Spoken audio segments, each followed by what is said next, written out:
Shalom and welcome to another in our series of podcasts from Temple Beth Am, a dynamic center for conservative Judaism in Los Angeles. This is a recording of Rabbi Avi Havivi's weekly Siddur class. We're continuing in our looking at this point, modern Jewish thinkers about God and prayer.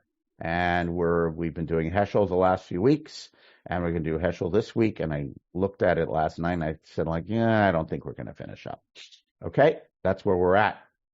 So we started last week. Heschel has this essay on the commonly cited, commonly seen quote, as was pointed out, in synagogues up above the Aron Kodesh, Da lifnei mi ata omed.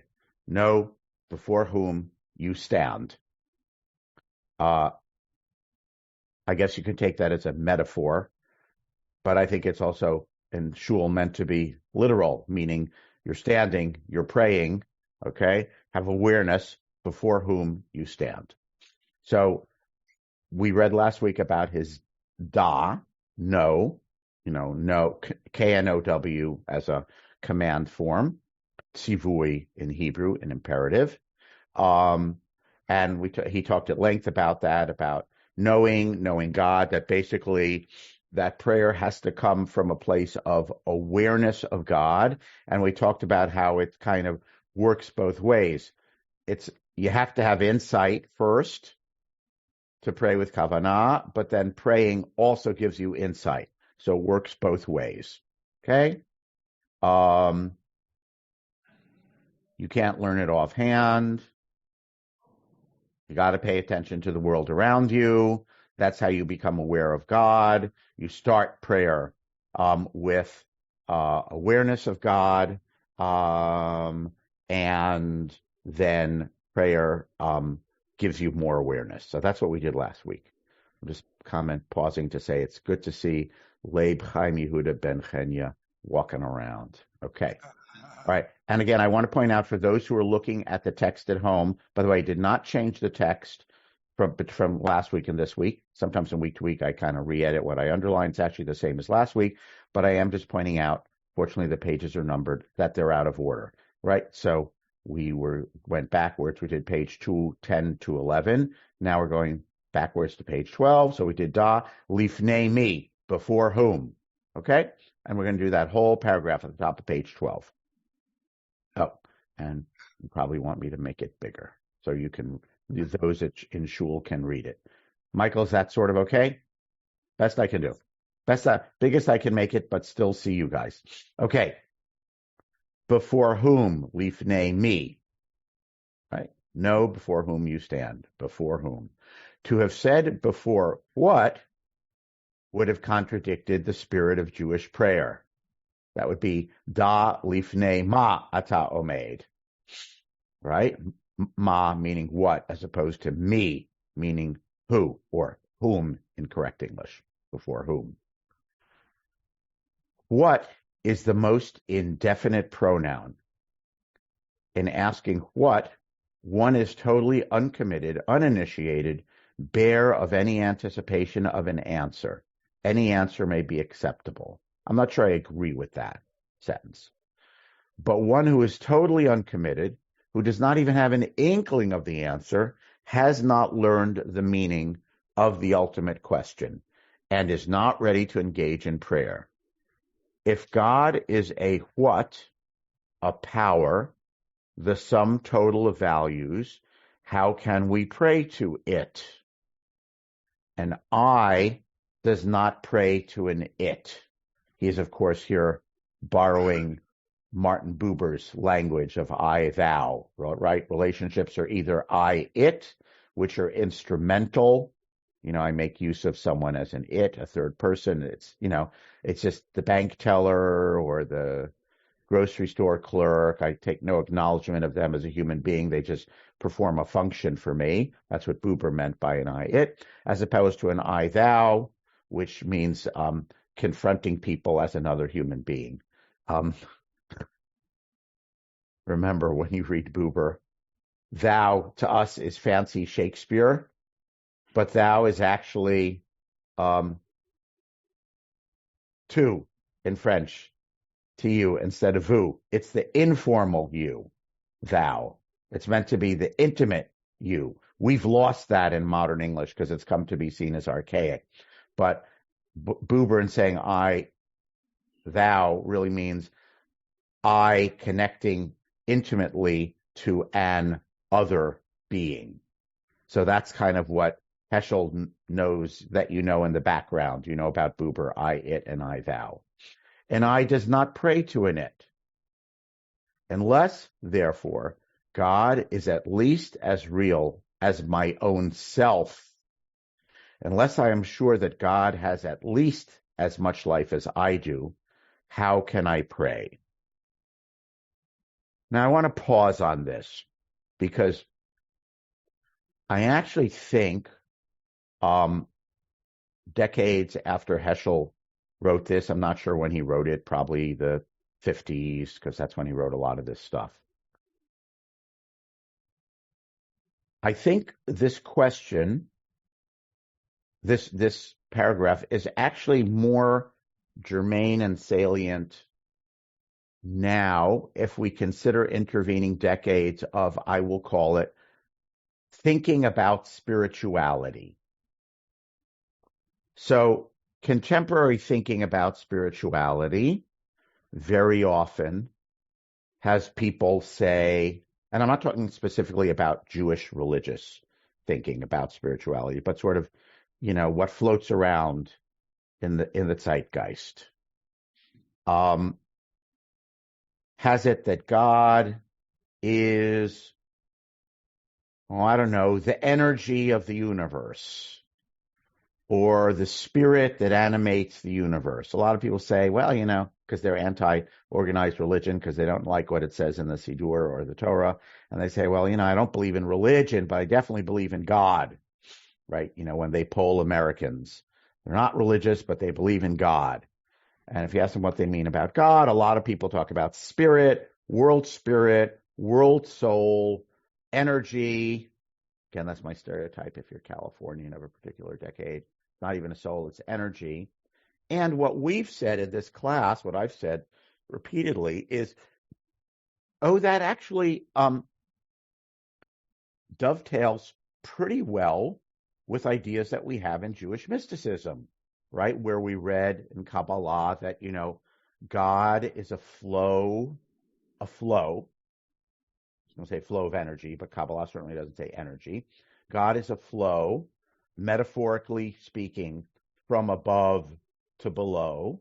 Above starts with Keter, the highest of the 10 sfirot, Keter crown, which is also referred to as ayin, nothingness, shades of Buddhism, right? Nothingness, not nothing.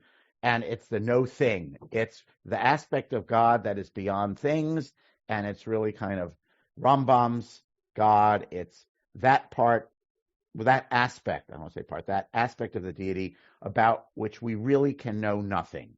So on the one hand, there's an aspect of deity, of God, about which we can know nothing. We can't really say anything other than that it's beyond all human grasping or comprehension. But then Keter flows down through the 10 sfirot into the universe, of which the lowest, metaphorically speaking, is Shechina. Shechina is Malchut in sfirot terms, which is referred to as Shechina, God's presence, which is sometimes referred to as Knesset Yisrael, the totality of the Jewish people. Okay? In other words, and I'm stretching but only a little bit here, we humans below, although as Jews we don't put the responsibility on all of humanity, we take it on ourselves, we don't put it on other people's shoulders. We humans below, living, acting, and doing mitzvot together, are Knesset Yisrael, and we somehow embody the Shechina, God's presence, which is our soul down here. And what we do down here, and when I say down here now, I sort of do mean that literally, not metaphorically, meaning what we do on earth actually flows back to above and strengthens God, strengthens God's presence in the universe. Heschel's actually going to say that later on in the next page, right? It's basic core Kabbalistic and Hasidic idea that there's a flow of the divine, that the flow reaches us, and that what we do affects that flow back. There's a very, very long run-on sentence, paragraph that I'm saying so far. And I've said a number of times that Kabbalistic idea really fits quite neatly with contemporary ideas of spirituality. And the contemporary phrasing would be, God is the flow of energy in the universe. Okay? The Kabbalistic version would be, the divine flows through everything in the world, through the channels of the Sefirot down to us. And they don't say energy because they don't know the word energy in the 15th century. Well, Zohar is end of the 13th century. They don't know the word energy, so they use light as a metaphor. They use water as a metaphor. Those are some of their metaphors to talk about the flow. Okay?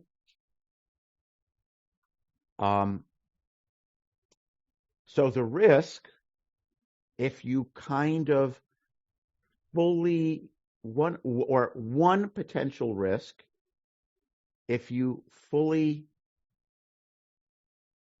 like this understanding of God, which I think a lot of contemporary people like this understanding of God, as opposed to Rambam's idea of God, that God is outside of the universe spinning plates, and if God decided to spin plates, everything would cease to exist except God would continue to exist. So I could be wrong about this, but I think a lot of people who daven in liberal shuls prefer the idea of God as dynamic unfolding process rather than God as an unchanged, unmoved being.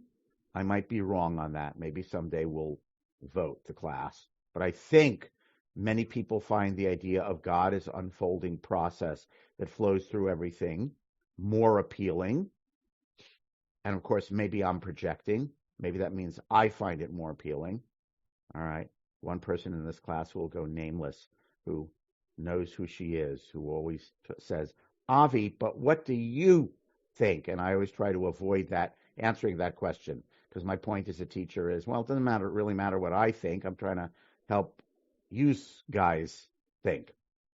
But so maybe I'm projecting what I think, right? The idea of God as unfolding flow and process, dynamic, as more appealing than God as static, unchanging, unmoved, and outside the universe. Now I'm coming towards the end of my run-on sentence and thought. The risk of all that is then if God is a process, then God is an it.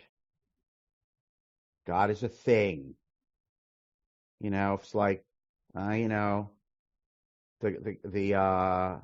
psalmist 2,500 or 3,000 years ago, looked at the universe and talked about, the animals and the clouds and all that stuff is revealing God's hand. And today we would say, the strong force and the weak force and gravity and protons, neutrons, and electrons and neutrinos, and that's what reveals, and DNA, and those are the things that reveal God's hand.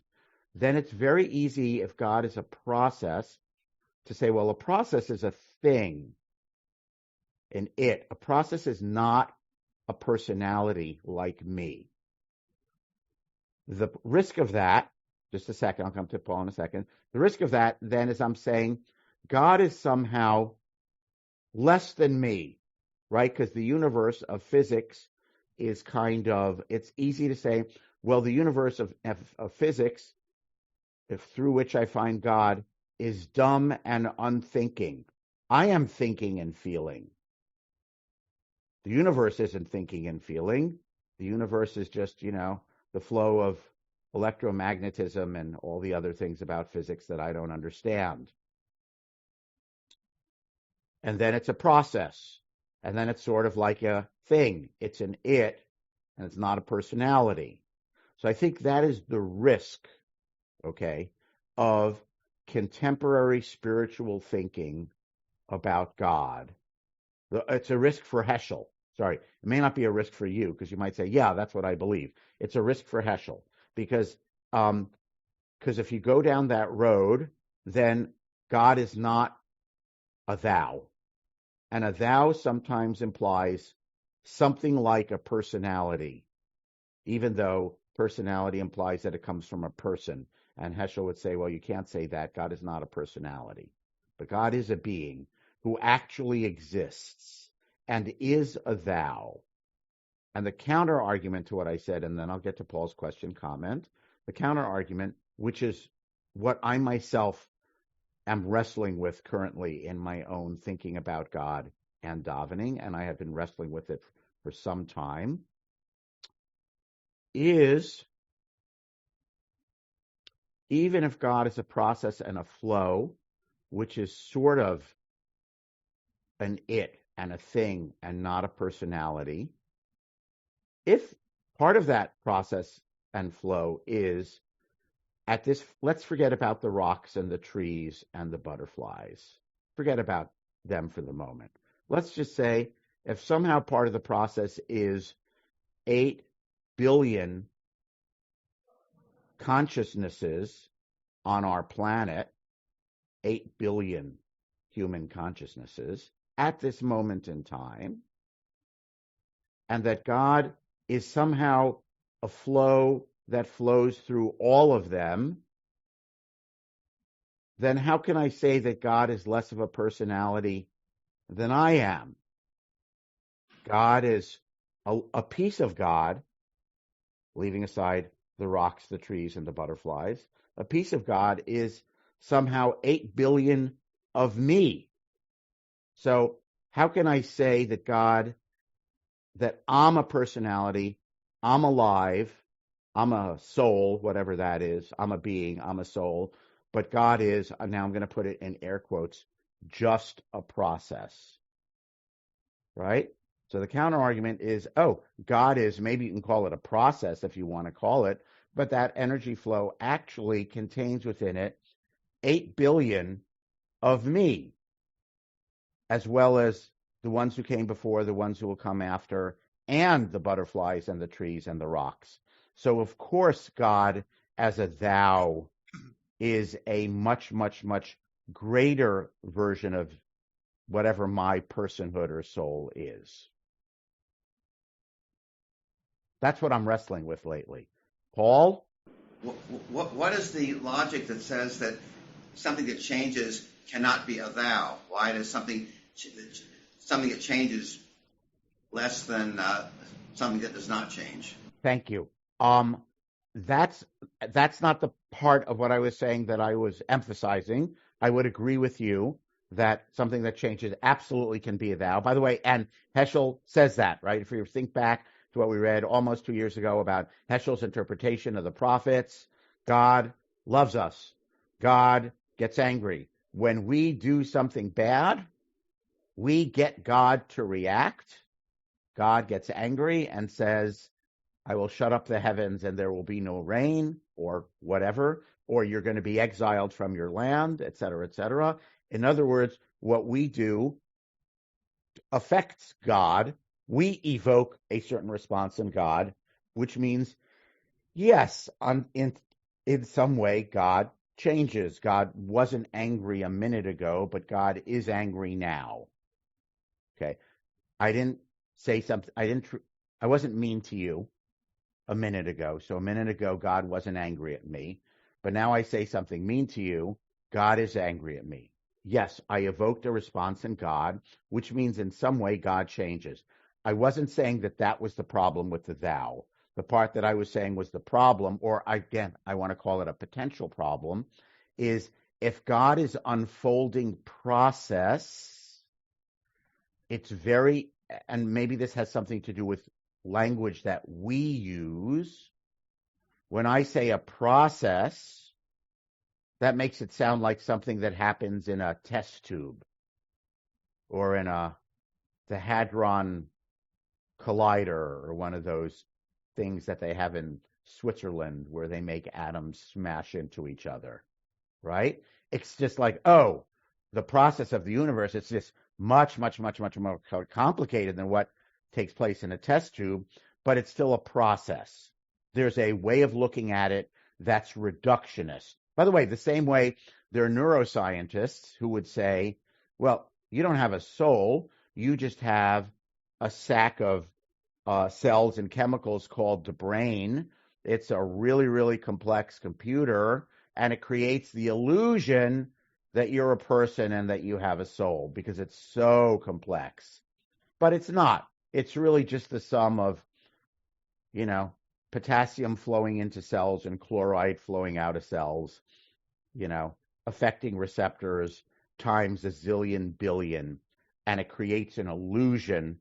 There's a neuroscientist, Antonio Damasio, who has a book. He refers to this as the ghost in the machine. I'm going to say in air quotes, we, each individual human, we're just a machine, our brain. It's infinitely complex, and therefore it creates the illusion to us that we are a ghost. And when he says ghost, he really means soul. The soul in the machine. We create the illusion that there's a me and that there's a soul. It's really just a complicated machine. That's the human reductionist view. The theological reductionist view is to say it's an infinitely complex process, but it's just a process. And Heschel wants to bring us to, it's a process, but it is, I just want to underline the sentence again, at least as real as my own self. By the way, I think Damasio, the neuroscientist, would say, your own self is not real in the way that you think it is. It's a complex machine. And so what you call the divine is just a more complex machine. Wow, that's complex. The sum total of 8 billion complex machines, as well as the butterflies and the trees and the rocks. Heschel is saying, nope, nope, nope, nope, nope. It's real. If yourself is real, if I is real, God is at least as real. Larry, then Terry. And then we're going to finish with this, and we will not go on to Ata Omeid, you stand, until next week, and we'll finish up with that, which will be a good way to finish before Rosh Hashanah. Larry. I think I said Larry. I hardly know where to start. Good. Oh, good. And I don't want to, you're not interested in the rest of the people are interested in my views, but part of that is because... Feel free to share those views more leanly than I shared my views, because we have to wrap up in a few minutes. I understand. Yeah. I'm not going to share them because my view is I'm unsure. I think maybe I've mentioned in the past or referred to the sports writer, philosopher Michael Wilbon, who often likes to say more than one thing can be true. And what he doesn't say, a corollary to that is, but some things are not true. And the beginning of your talk today, where you're talking about the question of me versus ma, that's the dilemma that I face all the time when I think about my davening. But if I resolve that issue, and I know the direction in which I'm going to resolve that issue, I'm not comfortable with it, that's going to prevent me from entering into prayer.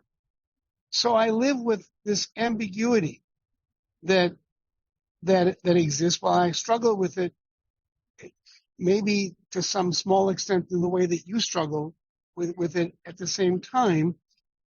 But I have to accept what Heschel says completely, and I reject what Yitzhak Greenberg's view that God once was this, and then he changed to something else. I can't accept that. So I can't accept God as a process, but I can't accept God as an anthropomorphic actor in our world. I don't know how I accept God, but somehow I'm still able to pray to the thou as opposed to praying to the process. I'm going to stop there. Good. But I thank you because you're stimulating a lot of thinking on my behalf. So thank you, Larry. I want to say three things, which I'll try to say quickly. Number one, of course, thank you for, you did not intend this, I'm sure, but thank you for humbling me, because I say humbly that whatever we say with doubt. Okay, I was sharing some of my doubt. Second little thing I want to say is I have a book on hold at the library, which I'm supposed to pick up Wednesday and must return by October 17th because it was borrowed from another institution. And the book has the fascinating title, Does God Doubt? It's about some Hasidic thinker. So I thought, I have to read that. It's not just that I doubt, but does God doubt? Ooh, that's pretty tantalizing. Third thing I want to say, I just want to get rid of the ma and the me and just hone in on what Larry sort of alluded to. What's the word that we say in davening over and over again that we have to wrestle with? That is what Heschel's alluding to. It's atah. Okay? When you're saying Baruch atah, he's saying, hey, if you're atah, by the way, it could be at, or the non-gendered Hebrew people at Boulder, I think they say it's ateh. They made up a neutral gender since Hebrew is gendered. Whatever it is, what's the you? Like the version of some version of the line in Taxi, the movie Taxi Driver. You talking to me?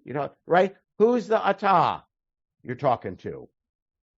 Right? And if your atah is a what, this is what Heschel is saying. If your atah is a what, you're basically saying God is less real than I am. I'm real. God is a process that can be labeled and thingified. And you're making God less than you. And how could you possibly pray to such an atah? But I think that's the crux of the question with the davening. Who's this atah?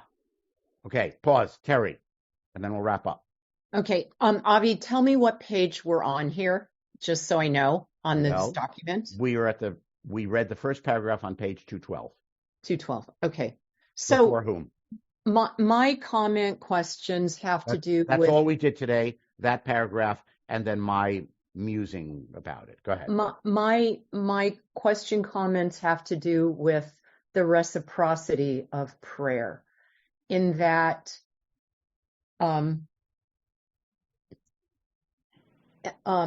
inspired by what we learned today, I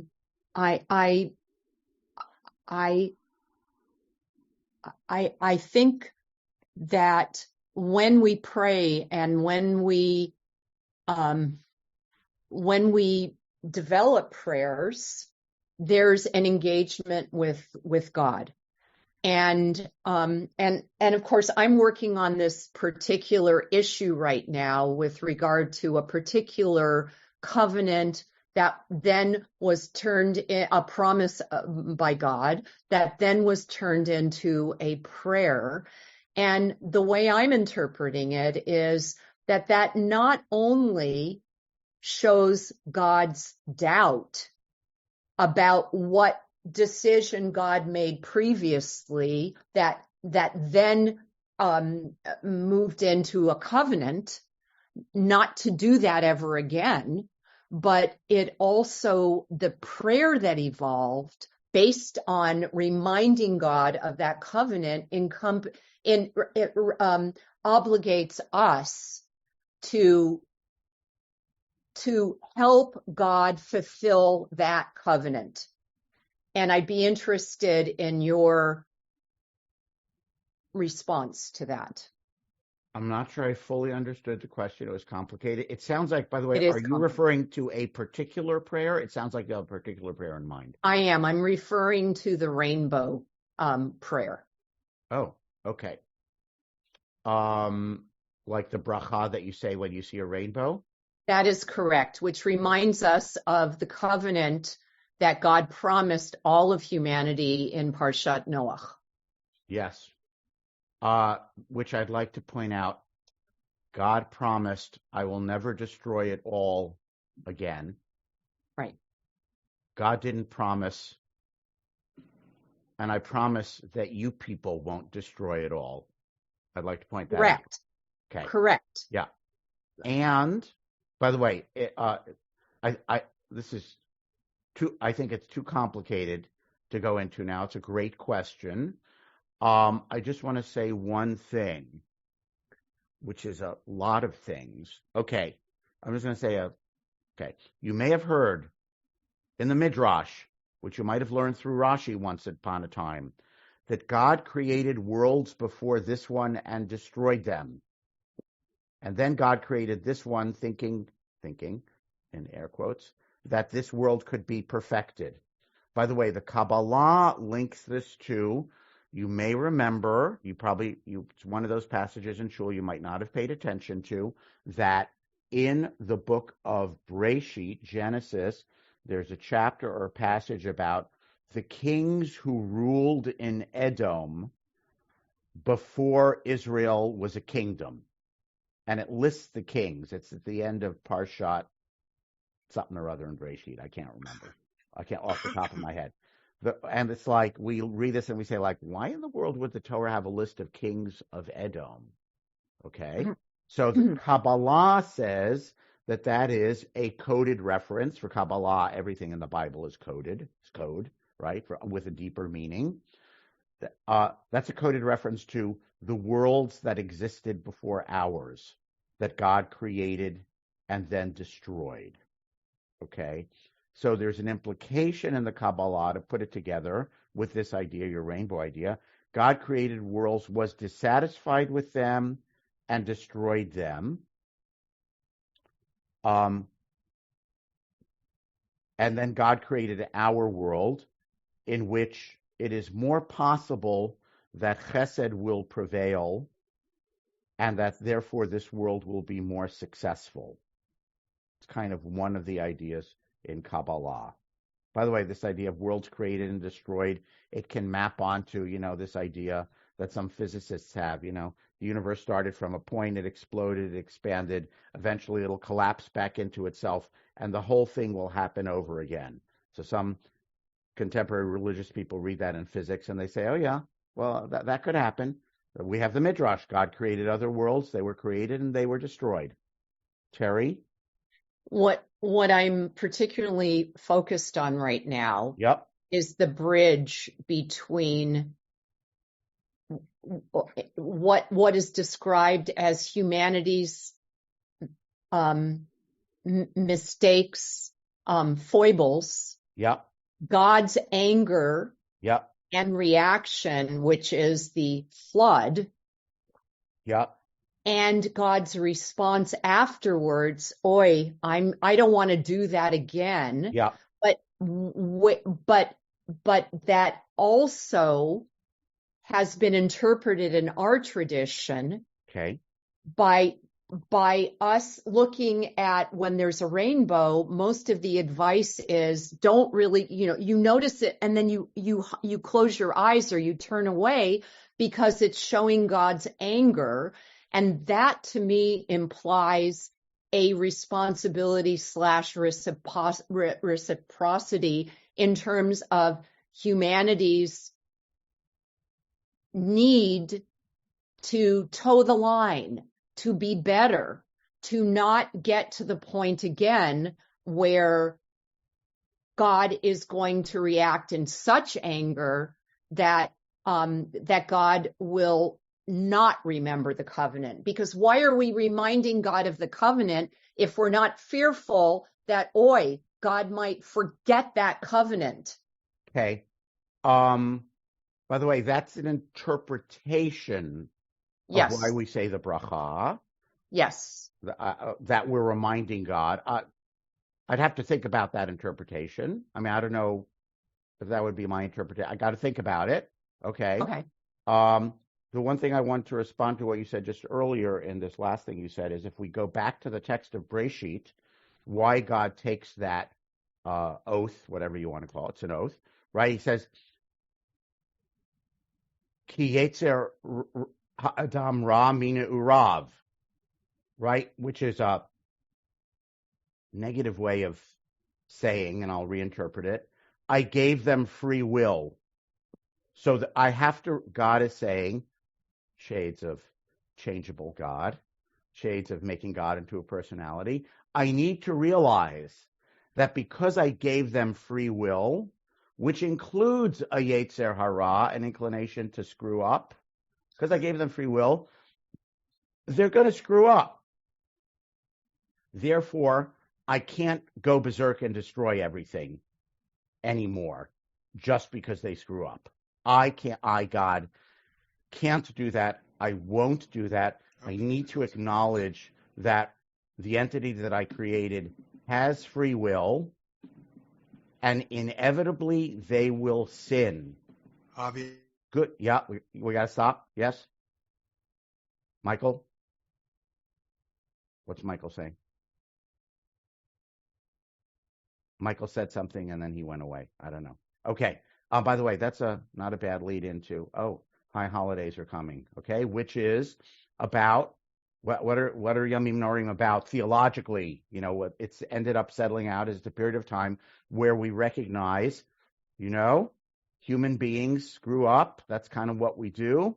And every year we have a time, we're in Elul, so it started already a time when we're supposed to contemplate that, and we get an opportunity to, in some way, shape, or form, hit the reset button, right? Which is also something that, in our Jewish terms, Hashem has given us, the option to hit the reset button. Okay, we're going far afield. I'm going to stop for now. Thank you all for your questions, thoughts, and comments. Next week, we will read the last passage in Heschel, and we will try to finish it so that in what's coming, 5786, what is that, Tashpu? Is that what the year is going to be? Tashpu? Okay, or Tashpav.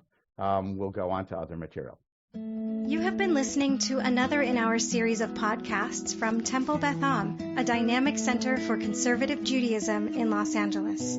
If you enjoy these podcasts, we invite you to write a review on the Apple Podcast site or wherever you get your podcasts. For more information about Temple Beth Am Los Angeles, go to tbala.org.